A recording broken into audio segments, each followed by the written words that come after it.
I'm going to show you an in-depth thing of what we do to take care of Tracy here. This is my night camera, so let me put that away.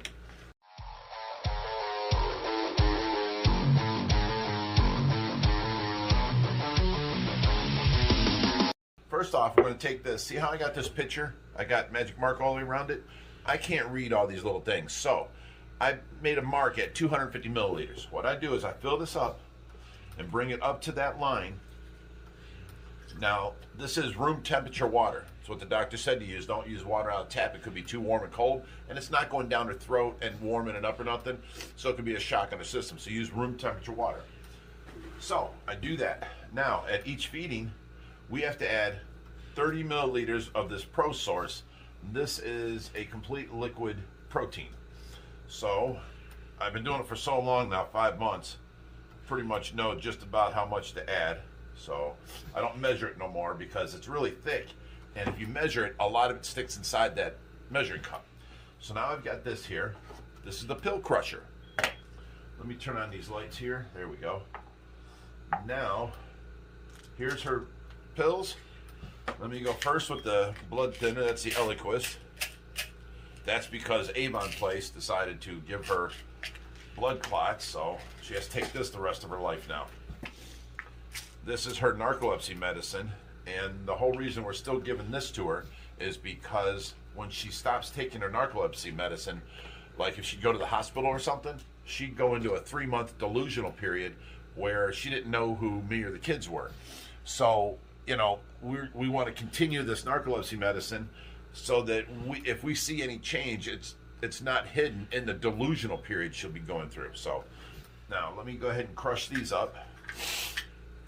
I'll keep talking here for you for your benefit and let you guys know exactly what I'm doing. But now I crush these pills up, and I have to put it in with her food. That's the first 2 pills. Here's the second 2 pills.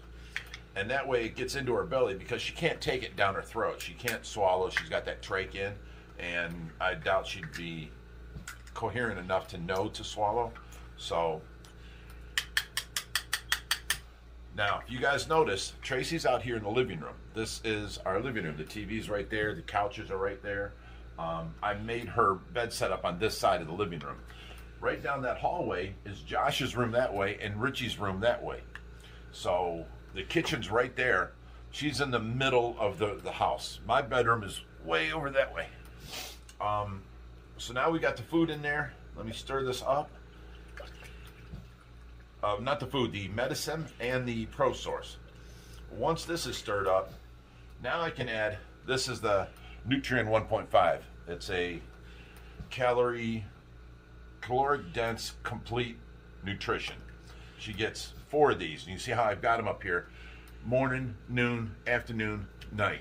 She gets 4 a day, and that's how we put them out. So what I do is I get this water nice and stirring and going, and I pour this in with it. Now, I used to have to put this, it's called bolus feeding, into a fat syringe. And I'd have to pour this, the syringe is about the size of this. I'd have to pour this in, fill that up, and then put that into her peg. We don't do that no more. We finally got these. These are gravity bags. I'm going to shut the end of it off, and I'm going to show you how we do our food. I'm pouring it in the gravity bag now. And it's all mixed up with her pills and her Pro Source, all that.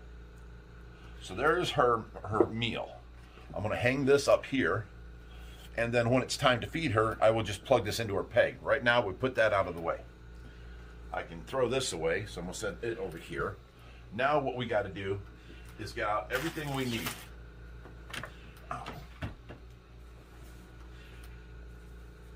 This is a pad for underneath. This is, well, you all know what a diaper is, so.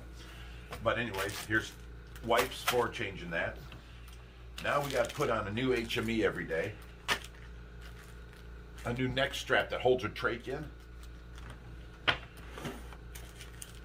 These things. This is the pad that goes around her trach, and this is the pad that goes around her feeding tube and keeps, you know, blood and stuff off of it and keeps it clean. This is a Trach Care Kit. I have to clean around her trach every morning, so we're going to keep this out here.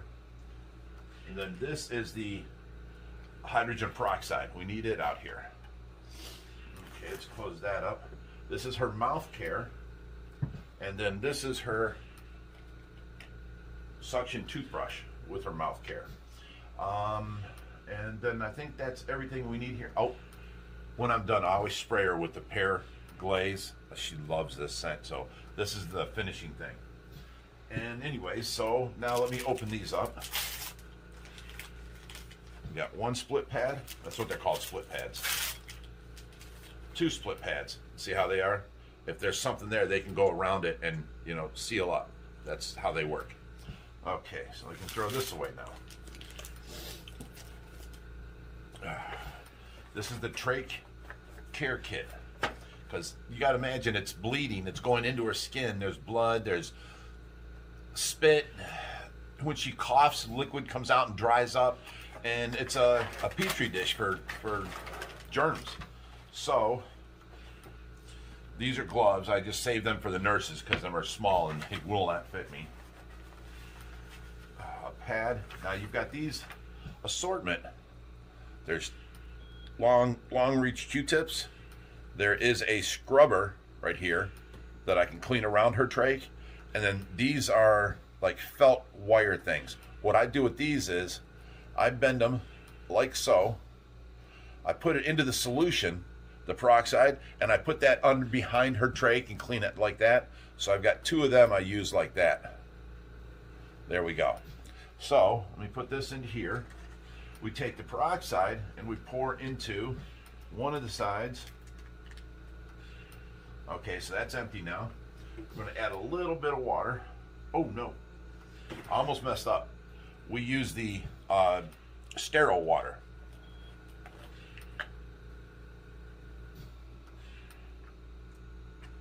For her feeding, you can use room temperature water. Don't have to be sterile.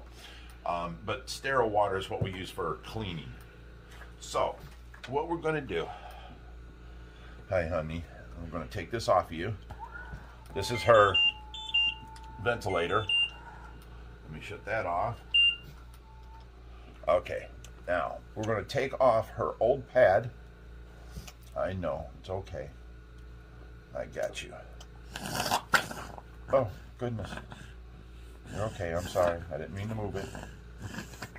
All done. Okay, let me pull this off here. This is the pad that was on there. Yuck. So let me throw that in the garbage over here. Now I'm going to take a wipe and I'm going to clean up around her trach before I put the new pad on. Don't worry, honey, they can't see you. I randomly show you, just every once in a while. I'll give them a quick peek. I'm not trying to embarrass you. I wouldn't want people seeing me laying in bed either, you know. So let me clean this up. And I'm going to clean here. There you go. Oh, better. I have to clean off her lips because, you know, spit builds up in the corners while she sleeps, that kind of stuff.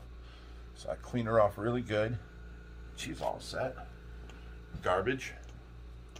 Okay, so now I can put on the new split pad. And I have to reach underneath her necktie like this.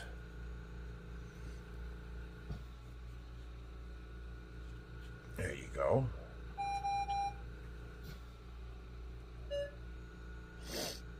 Okay.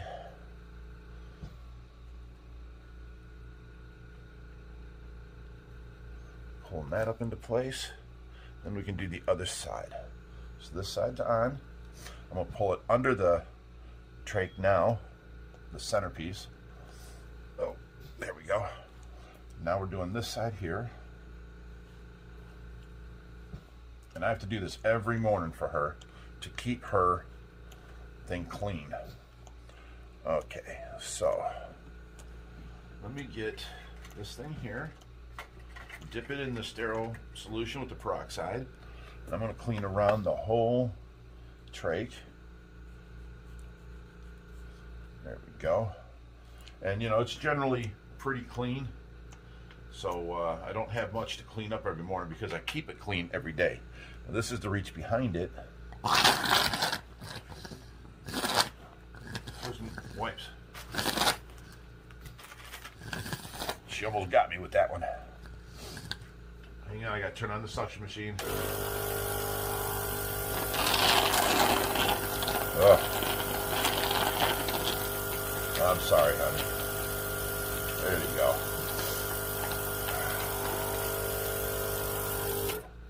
Okay, so let me go back to this is done here. Let me wipe this off here. Trying to keep everything as clean and sterile as possible. And we are good. So that can go aside. This can go to the garbage. Now, this is our HME. Humidity, moisture, something, but air gets pushed through this foam as she breathes back out. It makes moisture in here, so you don't have to do like a moisture spray into her throat, but it gets clogged up. So every day we have to change it, and that's heavy. I hear you, honey. I'm gonna put your air right back on right now. Okay, pull the hose up a little bit, set this in the right direction. We're good to go.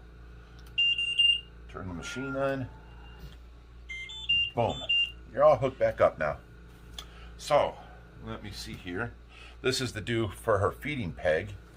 Let me pull the old one off. Which, see, it really ain't dirty. There's a little bit of blood on there. But that goes right into her belly, so we keep the area clean. And there you go, honey. All better. Bring this out. Let me throw this away now.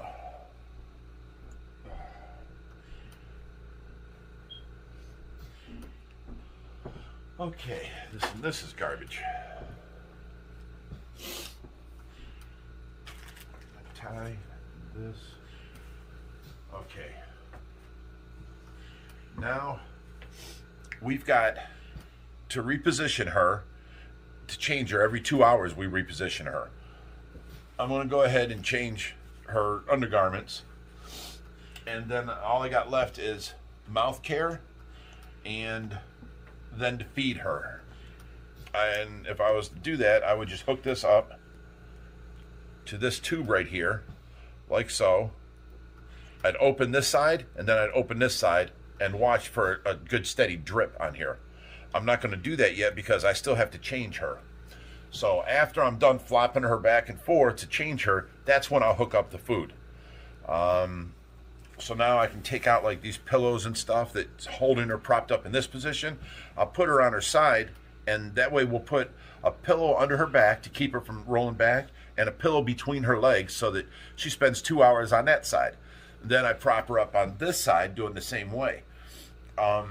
And that's, slightly on your side. When she's all the way on her side, which is 2 more positions I can go through in a day, I have to prop her up to where she's laying on her side, and I have to move the air hose around to the other side when she's pointing that way. But, that's basically how I take care of her. Of course, we've got, deodorant and moisturizing cream for her skin. We got her shampoo and everything here, her nail polish and fingernail polish up here, nail polish remover. Oh, she likes this. Every once in a while I'll do this for her, and you put this over her head, and you just, she loved it when she was around, and she likes it now. You can just tell her if she's a little cranky or agitated looking, you do this to her head, and she just like goes into la la land. She loves this thing. It's really cool. Everyone should try that.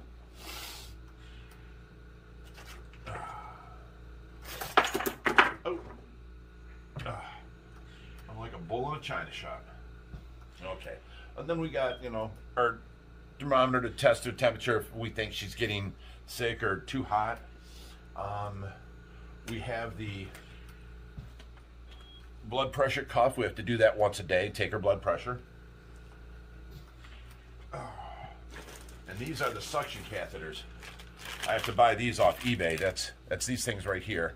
And they're an inline catheter. I no longer have to take off her air thing, use gloves, and put a tube down her throat. These are inline. They're already there. I just hook up the suction machine to it, throw it down the throat and back out, and she continues to stay on the air. So they're better. And I think that's pretty much everything of what to do. So you won't see me able to change her, so I'm going to go ahead and stop the video. And oh, this is my temperature monitor right here. This is skin temperature, not internal temperature. I have the thing right on her chest here, and if she's 88 or less, you can see she's shivering and cold. If she's 92 or more, she's starting to sweat in her hair all over her pillow. So the best thing to keep her is 91 to 89. If she gets to 89, I know to throw the blanket up on her more. If she gets to 91, 92, bring the blanket off a little bit more. It helps regulate her temperature. That way she don't go through extremes and is uncomfortable. So, oh, these were the big syringes that I used to have to feed her with. I'd have to hook this up to here and then sit here and wait for this to go down and then fill it back up. It was a pain. I like this bag so much better. I have this here. This is a sheet that I have a broomstick handle sticking up, and then I bring it over here and hook it onto this. Now this way, if I have to change her, my kids can walk through the house and nobody has to see their mom naked. So I change her and take care of her like that and put up this protective sheet cover. And when I'm done, I just take it off of here and I drop it down right behind the flowers and right back there. And it's out of the way. This broomstick handle here holds it, and it's a way to keep the kids from having to see their parents naked. So hope you guys enjoyed this. It's as much as I can show you. You know, anything else would be, you know, just rude. But that's how I take care of our little Tracy first thing in the morning. And let me take up this. I got a little cleanup here to do, and then I've got to go over here. Here's the towel that I used last night with her. So I got to come over here, and everything that, this is her air pump machine, oxygen and all that. Everything over here in this pink basket, everything is pink at Tracy's. So anything pink we wash and we take back to Tracy's area. Anything else, towels and stuff like that, goes elsewhere in the house. Anything pink is Tracy's. That's how we keep our laundry separated like that. So I got to do laundry today for her. Oh, man. All right, guys. It is now Sunday. I haven't had a nurse here since Friday. She left here at 4 o'clock. So I did 16-hour shift Friday, 24-hour shift Saturday.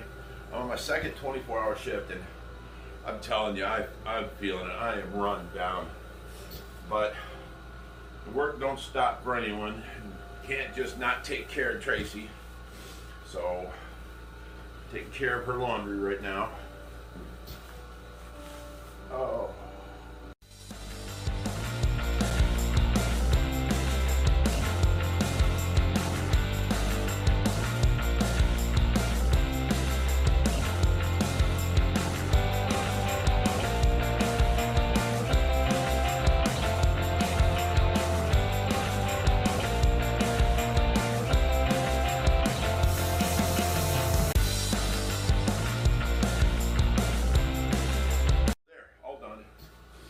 Now just to put them all away. Got her shirts, washcloths, hand towels. I'll be right back. Okay, now her chucks, chair pad, and her pillowcases. Be right back. There you have it. So I hope you guys liked a little glimpse into how I have to take care of her. And, oh, I've got this on her bed. I don't know if you guys can see without seeing Tracy. This is a level meter. As the bed goes up and down, I can tell if it's at 30 degrees incline. That's what the doctor wants her at, is 30 degrees or more, so that she don't aspirate. That's the word. Yeah, this is the stool I used to get up here. This was used to be underneath there. Now we've got that wood, so I can take the stool downstairs. But anyways, if she aspirates by leaning down too much, the problem is she gets her belly fluids into her lungs, and then she gets pneumonia. It's happened before when she first came home. It don't happen now because I take care of things, and I know now. I've learned a lot in 5 months. But let me see. Well, that's about it, guys. I hope you liked the little glimpse, and how I take care of Tracy. Oh, this is her sink. This is the feeding bag. I have the two that I alternate because I always keep one washed and the other one's being used. So that's a glimpse into my life, and this is at 7 o'clock in the morning. This is what I do every morning. Then every 2 hours I have to reposition her. Every 4 hours I have to feed her, and I have to keep checking the diaper all day long and change as needed. Usually it's about 4 times in a 24-hour period. Sometimes 5. So, and that's basically everything. As long as you keep changing her, keep her skin dry and not let her sit on one area too long, she won't get bed sores. She gets taken care of. During the daytime, we'll take her out and put her in a chair and let her watch TV that way. Sometimes I let her listen to music and put headphones on her, earbuds in her ear, I mean. And, we try a bunch of different stuff. And that's, I don't know. I'm running out of things to say about it. But thank you all. I appreciate it. And I hope you like our little glimpse into our routine of taking care of our girl. Stay fishy, everyone. You guys all are amazing people.